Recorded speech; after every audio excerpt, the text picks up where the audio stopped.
नमस्कार, मेरा नाम डॉक्टर संजय कुमार मट्टू है। मैं सेंट्रल टीबी डिवीज़न जो कि नेशनल टीबी एलिमिनेशन प्रोग्राम का हेडक्वार्टर डिवीज़न है, उसमें एडिशनल डिप्टी डायरेक्टर जनरल की पोस्ट पे कार्यरत हूँ। और मैं जो नी टीबी प्रोग्राम के कुछ पोर्टफोलियो जो देख रहा हूँ उनमें से है सभी तरह का ट्रीटमेंट है, DSTB, DRTB, then corporate sector engagement, there कुछ रिसर्च कंपोनेंट है जो मैं यहाँ पर नेशनल टीबी प्रोग्राम में सुचारू रूप से देख रहा हूँ। देखिए, अगर हम टीबी की समस्या की बात करते हैं इंडिया में, तो उन्मूलन हम ये कह सकते हैं औसतन almost 28 lakh TB patients India में साल में मिलते हैं। और हम कह सकते हैं कि जो दुनिया में हर चौथा व्यक्ति जो टीबी से ग्रस्त है वो इंडिया से है। इसी तरह से हम बात कर सकते हैं कि मृत्यु दर में जितने भी दुनिया भर में आदमी टीबी की वजह से हर साल मर रहे हैं, उसमें से हर तीसरा आदमी इंडिया से हो सकता है। लेकिन हमें समझने की ज़रूरत है कि इंडिया ने टीबी प्रोग्राम में और टीबी को कंट्रोल करने में काफ़ी माइलस्टोन्स अचीव किए हैं। जैसे कि उससे पहले टीबी के लिए माइलेनियम डेवलपमेंट गोल्स थे जो कि इंडिया ने सक्सेसफुली अचीव किए हैं। इंडिया आज की डेट में अगर हम देखें टीबी इंसिडेंस रेट पर देखें तो हम पर 1 लाख हमारा इंसिडेंस रेट होता है, तो इंडिया का अभी करीब 190 के आसपास है। और इसके हिसाब से देखें तो इंडिया से ऊपर जो टीबी बर्डन पर 1 लाख पॉपुलेशन में है, करीब 35 कंट्री जो हैं वो इंडिया से ऊपर हैं। और इसके अलावा आप समझ सकते हैं कि टीबी इंसिडेंस में जब हमारा ये यूनाइटेड नेशन ने गोल दिया था, SDG goal to end TB, जिसका कि डेडलाइन 2030 है ग्लोबली, उसमें दूसरे कंट्रियों ने सिर्फ रिडक्शन जो है 9% अचीव किया है, इंडिया ने रिडक्शन 18% अचीव किया है। और 215 की बेस लाइन के हिसाब से हम देखें तो इंडिया का जहाँ पर मृत्यु दर था 58 पर 1 लाख पॉपुलेशन, हम उसे आज की डेट में 23 पर लेकर आए हैं। ये बड़े अचीवमेंट हैं। और हम अगर उसकी बात करें कि हमारी इसको ख़त्म करने की क्या स्ट्रेटेजी है, तो हमारा एक राष्ट्रीय स्ट्रेटेजिक प्लान है जिसके तहत हम जो हैं हमारे 4 मेन पिलर हैं। एक तो उसमें सबसे पहले निदान है जिसे हम डायग्नोसिस बोलते हैं, दूसरे नंबर पर ट्रीटमेंट या उपचार बोल सकते हैं, थर्ड नंबर पर जो हमारा प्रिवेंशन या टीबी की रोकथाम कैसे कर सकते हैं, और फोर्थ पिलर जो है हम उसमें है हम कैपेसिटी बिल्डिंग और स्ट्रेंथनिंग, जिसमें कि ये तीनों पिलर को हम कैसे सुचारू रूप से और ताकतवर और समृद्ध बना सकते हैं। ये 4 पिलर हमारे जिनके तहत हम कार्य कर रहे हैं।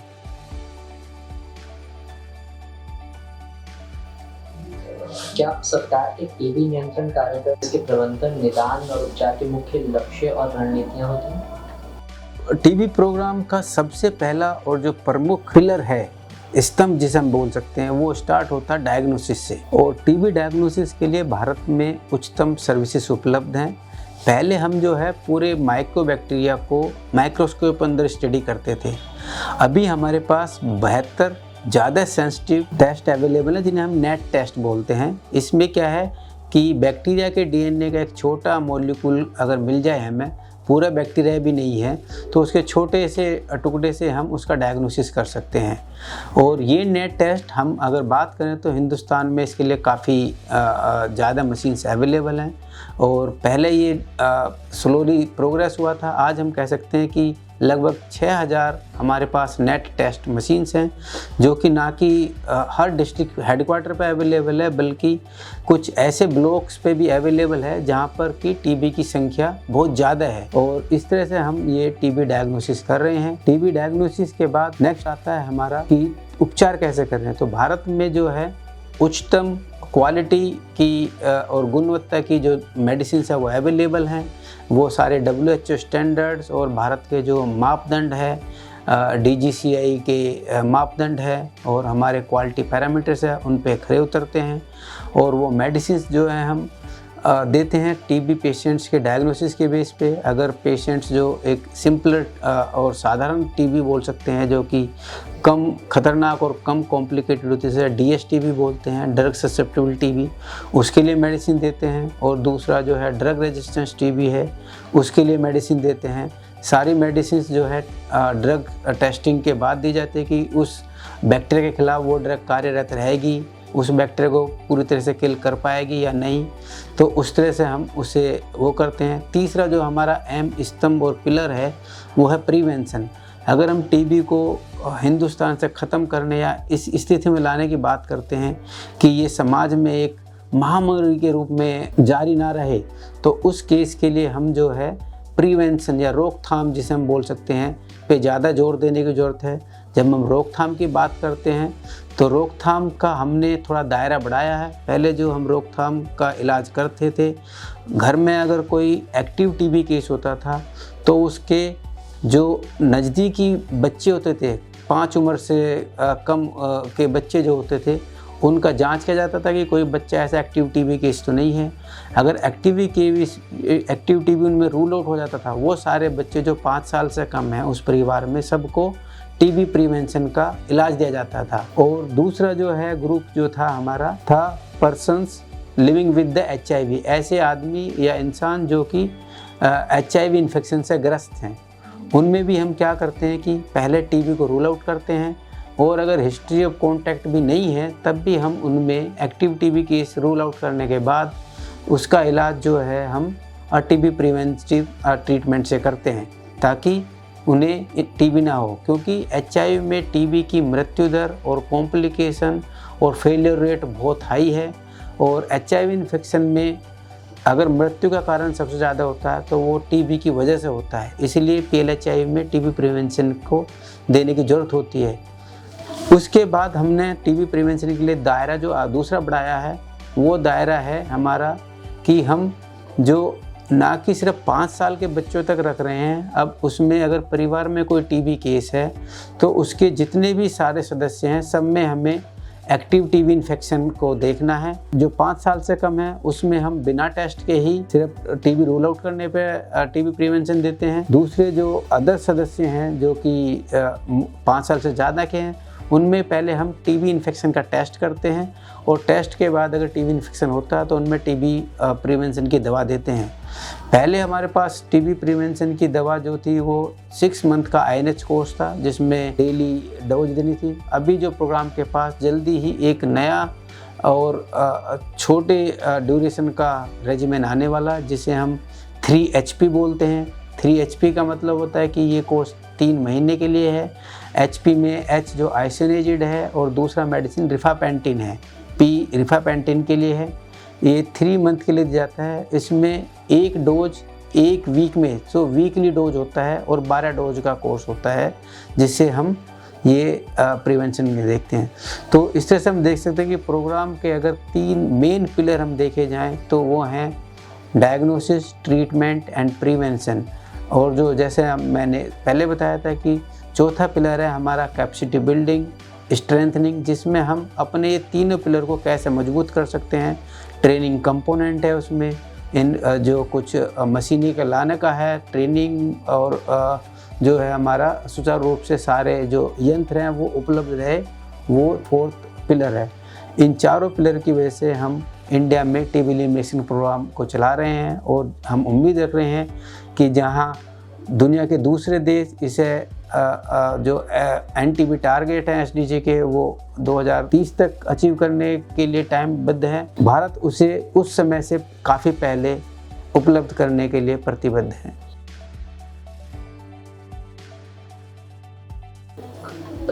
समान रूप में पहुँचे, विशेषकर गरीब समुदायों में और दूरस्थ क्षेत्रों में रहने वाले लोगों के बीच। जब टीवी प्रोग्राम की स्ट्रेटेजी बनाई जा रही थी तो उसमें एक सबसे मुख्य और महत्वपूर्ण जो बिंदु था वो ये था कि हम कैसे जो सर्विसेज है वो पेशेंट सेंट्रिक कर सके। पेशेंट सेंट्रिक का मतलब है जो जितनी भी टीबी में सर्विसेज हैं उसमें केंद्र में और फोकस में जो है वो टीबी मरीज़ है। इसका मतलब है हमें सबसे ज़्यादा इम्पोर्टेंस टीबी मरीज़ को देना है।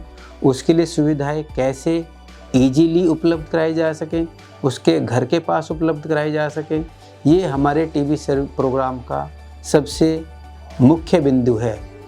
इसके लिए प्रोग्राम ने क्या किया हुआ है कि जो टीबी सर्विसेज हैं वो पीएचसी से आगे एक सब सेंटर होता है, और भारत में इस टाइम पीएचसी और सब सेंटर को डेवलप करके हेल्थ एंड वेलनेस सेंटर बना दिया गया है। और इस समय हमारे पास करीबन 1,60,000 के करीब हेल्थ एंड वेलनेस सेंटर हैं, जिनके थ्रू हम टीबी सर्विसेज देते हैं। उसके ऊपर जो यूनिट आता है वो ब्लॉक लेवल पर होता है, जिसे हम टीबी यूनिट बोलते हैं। ये हमारा सीएचसी कम्युनिटी हेल्थ सेंटर के लेवल पे भी आता है।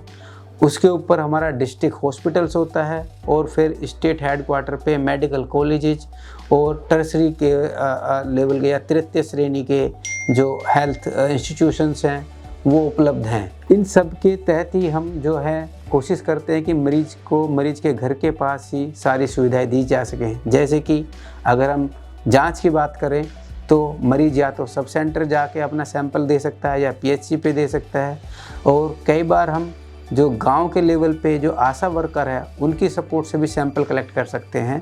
सैंपल कलेक्ट करके उसे नेट साइट पर भेज देते हैं। जब हम दवा की डिलीवरी की बात करते हैं तो उसमें हम दवा देते हैं, महीने भर की दवा पेशेंट को दी जाती है, और साथ में वो दवा जो है हम एक ट्रीटमेंट सपोर्टर को देते हैं, जो कि वहाँ की कम्युनिटीज़ हो सकता है, कोई भी इन्फ्लुएंसर हो सकता है जो अच्छा समझदारी से मरीज को बता सके कि इस दवा को लेने का क्या महत्व है, दवा की लगातार अधेरेंस को मेंटेन कर सके, कि उसे पूरा कोर्स करे, बीच में ना छोड़े। होता क्या है कि टीबी की दवा 2-3 हफ्ते खाने के बाद मरीज को लगता है कि वो ठीक हो गया, लेकिन उसे दवा का कोर्स पूरा करना होता है। अगर बीच में छोड़ देगा तो टीबी दोबारा हो जाती है, या भयंकर टाइप की टीबी जिसे हम डीआरटीबी बोलते हैं उसमें डेवलप हो जाता है। तो वो ट्रीटमेंट सपोर्टर उसकी ट्रीटमेंट एडहेरेंस में मदद करता है। साथ में अगर उसे कोई ड्रग रिएक्शन होता है तो उसको भी मैनेज करने में मदद करता है। कई बार उसे अगर किसी अस्पताल में सर्विस लेने की ज़रूरत है तो उसके साथ वो जाकर उसकी वो सुविधा उपलब्ध कराने में भी मदद करता है। तो इस तरह से हम देखते हैं कि ये पेशेंट सेंट्रिक अप्रोच है। हमने क्या किया हुआ है, जो ट्राइबल पेशेंट्स होते हैं, आदिवासी एरिया से जो मरीज आते हैं, उनके लिए भी हमने एक इंसेंटिव रखा हुआ है, जिसमें 750 रुपये हम उसे एज ए ट्रांसपोर्ट अलाउंस देते हैं। इसके अलावा कुछ ज़रूरी जांचें हैं जो डीआरटीबी के लिए होती हैं, अगर उनके लिए मरीज को हेडक्वार्टर विजिट करना पड़ता है, डिस्ट्रिक्ट हेडक्वार्टर, तो उसके लिए भी ट्रांसपोर्ट का जो कॉस्ट होता है उसका रिम्बर्समेंट का हमारे पास प्रोविज़न उपलब्ध है, और उसके तहत भी उसे इंसेंटिव दिया जाता है। सो इन सब के तहत हम कोशिश करते हैं कि मरीज को जो पेशेंट सेंट्रिक अप्रोच दिया जाए और सर्विसेज जो है उसके घर के आसपास दी जाए। हमारे ट्यूबरकुलोसिस यूनिट में कुछ सुपरवाइजरी स्टाफ होता है, जिसे हम सीनियर ट्रीटमेंट सुपरवाइज़र बोलते हैं या सीनियर ट्रीटमेंट लैब सुपरवाइज़र बोलते हैं, और ये जब ज़रूरत होती है तो मरीज़ के घर पे जाके विजिट भी करते हैं। हर महीने कम से कम इन्हें एक विजिट करके जाने का ज़रूरत होता है, जिसमें मरीज़ से बातचीत करते हैं, दवाओं के बारे में पूछते हैं लगातार।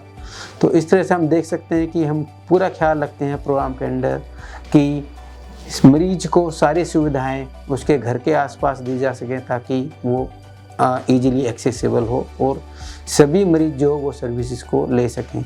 ये सर्विसेज ना कि सिर्फ सरकारी अस्पताल और सरकारी संस्थानों में उपलब्ध है, बल्कि जो हमारे डायग्नोसिस और ट्रीटमेंट की सर्विसेज है ये हम प्राइवेट सेक्टर में भी मुफ्त में और फ्री ऑफ कॉस्ट उपलब्ध कराते हैं।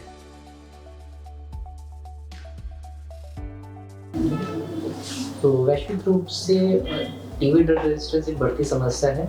हमारे देश में हम इसे कैसे मॉनिटर कर रहे हैं, उसके लिए क्या कदम उठाए जा रहे हैं, और लोगों को हम कैसे प्रोत्साहित कर रहे हैं कि वो ड्रग एडहेरेंस करें। जब हम बात करते हैं कि ड्रग रेजिस्टेंस टीबी की, भारत में हमने क्या सुविधाएं उपलब्ध कराई हुई हैं कि हम जो है मरीज का जब डायग्नोसिस से ही हम ड्रग रेजिस्टेंस टीबी पे फोकस करते हैं। ड्रग रेजिस्टेंस टीबी का मतलब है थोड़ा सा ख़तरनाक तरह का बीमारी है। इसमें जो मेडिसिन है वो सेकेंड लाइन ड्रग्स यूज करते हैं। हमारे प्रोग्राम के तहत क्या है कि हम आजकल सभी को NAAT test up front NAAT test देते हैं कि जैसे मरीज का सैंपल होगा उसे नेट टेस्ट पे डाला जाएगा। नेट टेस्ट का मतलब है कि मरीज को जो बैक्टीरिया के कुछ डीएनए पार्ट का उसकी जांच करता है, और उसके हिसाब से वो दो काम करता है। एक तो टीबी डायग्नोसिस को कंफर्म करता है, साथ में कंफर्म करने के साथ साथ एक हमारा क्रिटिकल मेडिसिन होता है जिसे हम रिफेम्पसिन कहते हैं, उसका सेंसिटिविटी बताता है कि मरीज़ उसमें सेंसिटिव है या नहीं है, और उसके हिसाब से हम मरीज़ का इलाज शुरू करते हैं ताकि हमारा इलाज पुख्ता इलाज रहे, मरीज़ को पूरा फ़ायदा हो और टीबी ट्रीटमेंट का आउटकम अच्छा रहे, मरीज़ पूरी तरह से ठीक रहे, डेथ कम हो और जल्दी से जल्दी ठीक हो सके। अगर मरीज़ के नेट टेस्ट में रिफेम्पसिन सेंसिटिव आता है तो हम उसे ड्रग सेंसिटिव टीबी स्टार्ट करते हैं।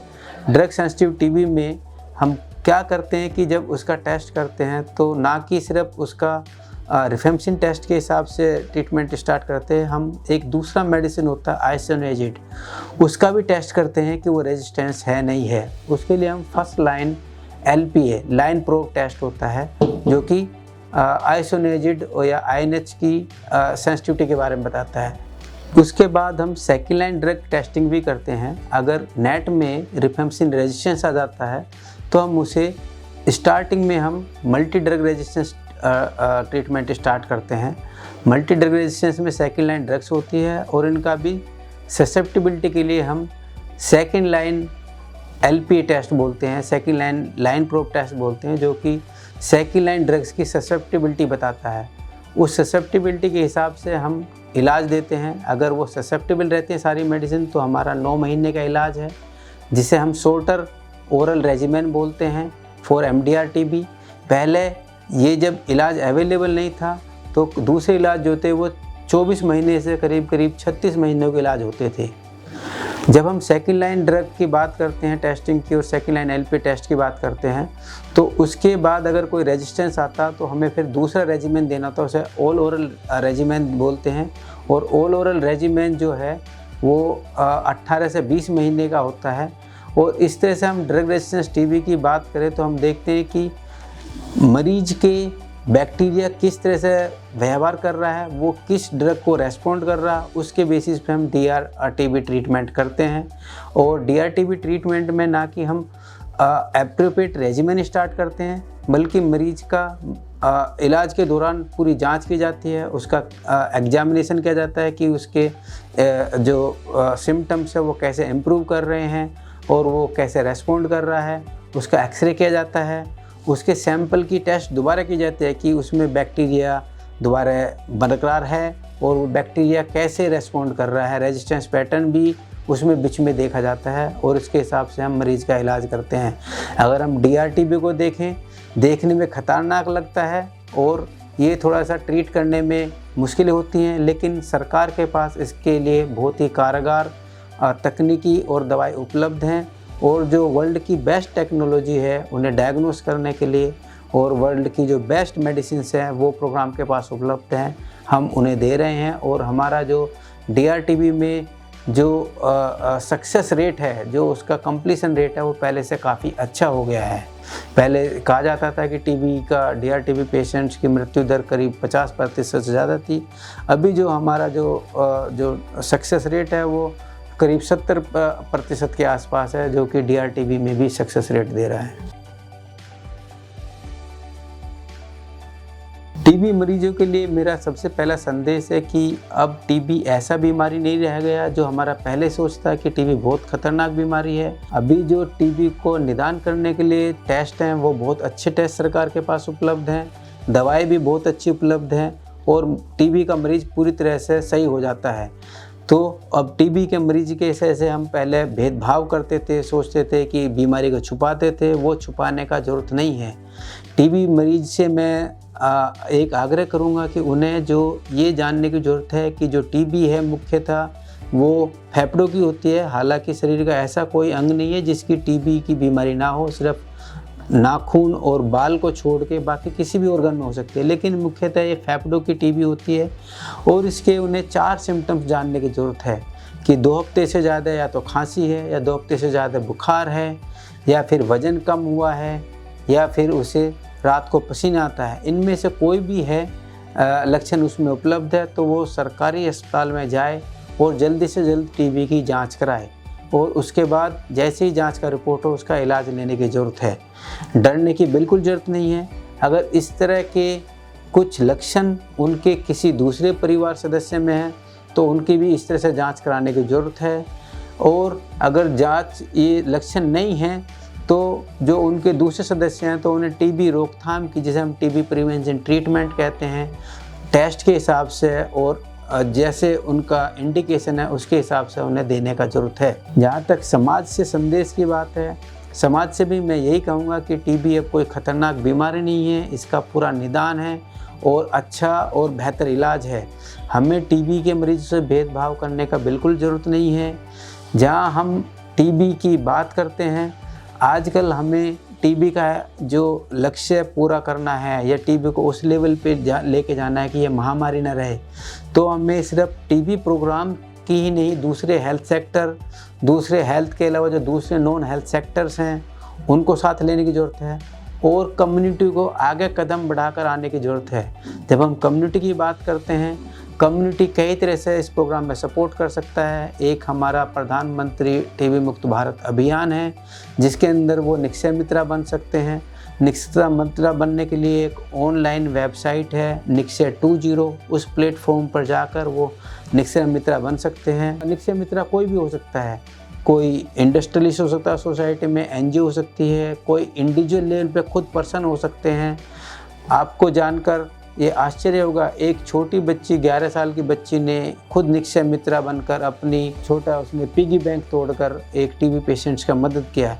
सो कोई भी निक्षय मित्र बन सकता है। निक्षय मित्र बनने के लिए आप 6 महीने तक मरीज को कुछ न्यूट्रिशनल पौष्टिक आहार दे सकते हैं और पौष्टिक आहार देने के साथ साथ कुछ उन्हें विटामिन सप्लीमेंट भी दिए जा सकते हैं। कुछ कई बार उन्हें काम की ज़रूरत होती है तो वोकेशनल सर्विसेज भी दी जा सकती है। सो जब हम इस बड़े लक्ष्य की तरफ देखते हैं, टीबी को, महामारी को इंडिया से ख़त्म करने की तरफ देखते हैं, तो हमारा समाज से, सोसाइटी से आग्रह है कि वो आगे बढ़ के आएँ, टीबी का मरीज से भेदभाव ना करें। कोई टीबी का मरीज का लक्षण है तो उसकी जाँच में मदद कर सकते हैं, उसे वहाँ पे ले जा सकते हैं और वो निक्षय मित्र बनकर भी टीबी पेशेंट्स को अडॉप्ट करके उसकी मदद कर सकते हैं। धन्यवाद।